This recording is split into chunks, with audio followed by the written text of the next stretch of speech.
E como seria a vossa vida se fossem presos injustamente?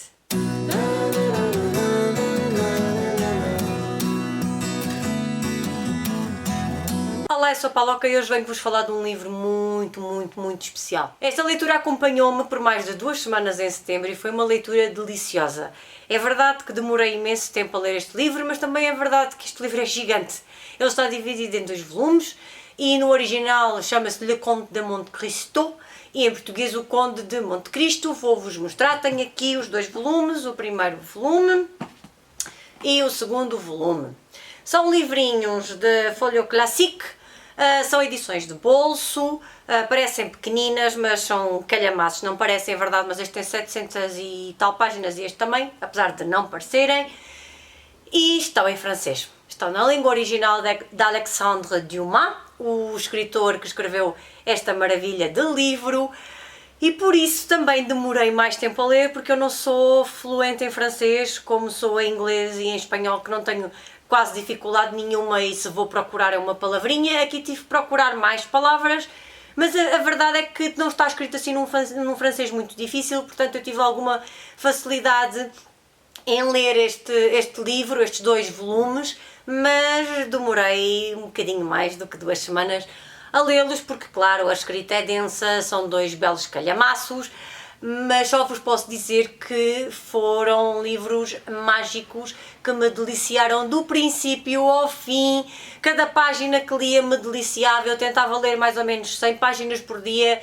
e eram páginas magníficas. E porquê? Vou baixar os livros e vou-vos falar um bocadinho sobre eles, porque não é muito cómodo falar com os livros na mão. Então, temos a história de Edmond Dantes. Edmond Dantes era um marinheiro e vivia em Marselha. E um dia foi injustamente acusado de traição à pátria e foi preso. Ele ia casar, ia ter uma vida, não é, aparentemente normal, e de um momento para o outro começou tudo a ruir, portanto os planos que ele tinha de futuro desapareceram e ele é encarcerado. E quer dizer, o mundo quase que acaba, não é? Porque o que é que eu vou fazer agora? Porque tudo aquilo que eu tinha de planos de futuro, ele era super jovem, tinha 20 e poucos anos, e então todos os planos de futuro do Edmond Dantes desapareceram. Portanto, deixaram de existir, a pessoa passa a estar presa numa ilha, ele vivia em Marselha, e numa ilha em frente a Marselha, Château d'If, ele foi preso. Portanto, numa prisão onde tinha uma cela individual, ele foi preso.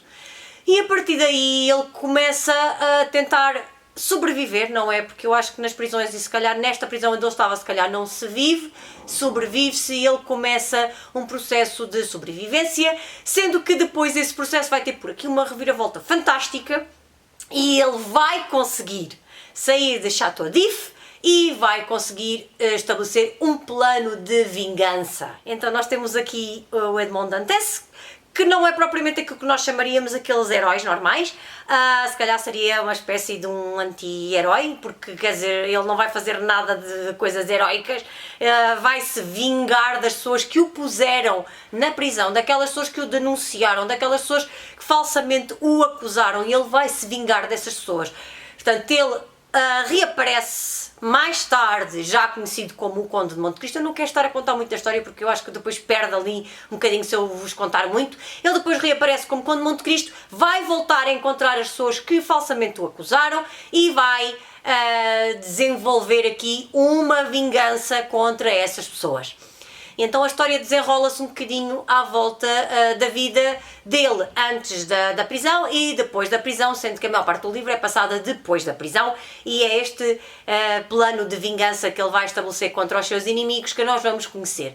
E vamos conhecer muitas personagens, há imensas personagens, porque passaram muitos anos. Estas personagens também já têm uma vida diferente daquela que tinham quando o acusaram de traição à pátria. Portanto, estamos a falar também, quando ele foi acusado, estamos a falar de uma época em que havia Napoleão e havia o rei, acho que era Luís XVIII, portanto temos por aí esta parte, e isto está relacionado, a traição à pátria está relacionada com Napoleão, e vamos conhecendo a vida dele depois, e vamos conhecendo, não é, quando ele reaparece como Conde de Monte Cristo, como é que ele se apresenta, quem é que ele é, porquê Conde de Monte Cristo, como é que ele vai desenvolver o seu plano de vingança, quem são as pessoas com quem ele se vai relacionar, não é? Quem é que são as pessoas que falsamente o acusaram e que depois vão aparecer no seu mundo, não é? No seu novo mundo, e como é que ele vai estabelecer uma relação com essas pessoas e como é que ele se vai vingar delas.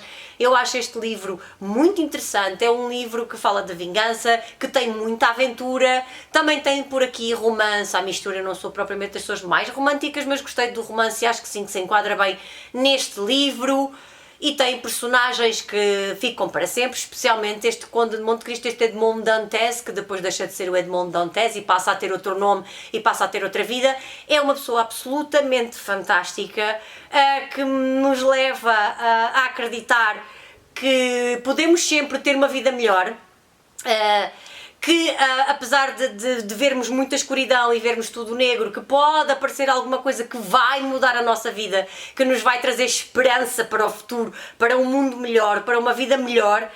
E eu acho que foi isso mesmo que o Conde de Monte Cristo me transmitiu, aquela esperança de, apesar disto agora parecer que é muito negro e que está tudo a correr mal, no futuro se calhar vem alguma coisa que altera isto tudo e de repente aparece por aí uma nuvenzita, não é? Every cloud has a silver lining, em inglês isto diz muito, e é verdade, quando menos esperamos, não é? Depois da tempestade vem a bonança. Foi um bocadinho por aí, é um bocadinho por aí que vai a história, e eu gostei muito do Conde de Monte Cristo. Vai ser uma personagem que me vai ficar na memória. Só tive pena de ter lido este livro tão tarde, não é? Se calhar já podia conhecer esta personagem há muito mais tempo, mas eu queria ler na língua original, eu queria ler em francês, e então li quando achei que estava preparada para ler em francês. Por não ser o meu idioma, por não ser um idioma no qual eu tenho fluência, então eu queria realmente saber que ia compreender bem a história e que ia ter facilidade a ler em francês, então por isso também só li agora. Aproveitei um desafio que havia no Instagram dos Clássicos em Dia da Sofia Library da Elisa para ler o Conde de Monte Cristo, e não me arrependo de ter lido, antes pelo contrário, só tenho pena de não o ter lido há mais tempo, e eu acho que é um livro que todos deveriam conhecer. Sim, é um clássico, sim, é gigante, sim, são 2 calhamaços, 2 volumes, mas não assusta, não é uma história que assuste, é uma história que não é aborrecida. Nós ficamos a conhecer o Conde de Monte Cristo e ficamos a conhecer as outras personagens, mas nunca estamos aborrecidos. Eu nunca estive aborrecida a ler este livro, nunca pensei, lá tenho que ir ler o Conde de Monte Cristo, isto é uma grande seca. Não foi uma grande seca, foi uma leitura deliciosa do princípio ao fim, e eu queria sempre saber mais e queria sempre saber como é que aquela vingança ia evoluir, não é? E como é que ele se ia vingar daquelas pessoas.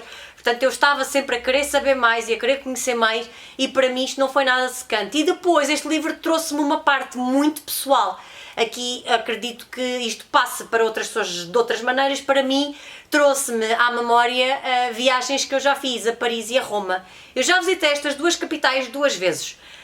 Já fui 2 vezes a Paris, já fui 2 vezes a Roma, tive experiências completamente diferentes das 2 vezes que fui. Se calhar são cidades que eu gostaria de voltar a visitar no futuro, porque são capitais muito interessantes, com muita cultura, com muita história. Marcou-me imenso esta leitura do Conde de Monte Cristo, porque eu regressei a Paris e regressei a Roma. Nesta época de Covid, em que não viajamos, em que não saímos quase do mesmo sítio, que não vamos a lado nenhum, eu pude regressar a Roma e pude regressar a Paris, e visitei aqueles lugares maravilhosos que eu já tinha visitado, e por isso vou-vos deixar aqui algumas fotografias das minhas viagens a estas 2 cidades, porque este livro também me trouxe isso. Trouxe-me a possibilidade de eu poder viajar através do livro, não é? Através das personagens, através, claro que estamos a falar do século XIX, não é? Estamos a falar de Roma e de Paris do século XIX.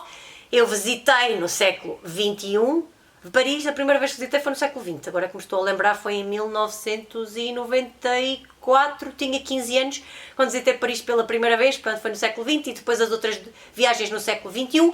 Aqui estamos no século XIX, mas eu consegui visualizar, porque há monumentos que se mantêm, e eu consegui visualizar estas 2 cidades, os Campos Elíseos, o Coliseu. Portanto, eu consegui viajar com o Conde de Monte Cristo a estas 2 cidades, e também por isso este livro é especial. E claro, isto é um livro de 5 estrelas. Eu não podia dar menos a este clássico, e eu acho que quem ainda não o leu devia dar uma oportunidade ao Conde de Monte Cristo e devia ler este livro, porque este livro é absolutamente maravilhoso. Não vou alongar mais, porque senão perde muito da piada da história, portanto eu eu não vos quero dar spoilers, então não me vou alongar mais neste meu comentário, só vos posso dizer que foi uma experiência maravilhosa e vou-vos deixar por aí algumas fotografias de Roma e de Paris.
Digam-me nos comentários se já leram este livro, se não leram mas têm curiosidade, ou se não têm curiosidade nenhuma em conhecer a história do Conde de Monte Cristo. Digam-me também se já visitaram Paris e Roma, se não visitaram, se tinham curiosidade em visitar, deixem like no vídeo, subscrevam o canal, já sabem que é importante para a comunidade do Booktube português termos os vossos likes, os vossos comentários e as vossas subscrições. E vou-me despedir, um grande beijinho e até ao próximo vídeo. Tchau!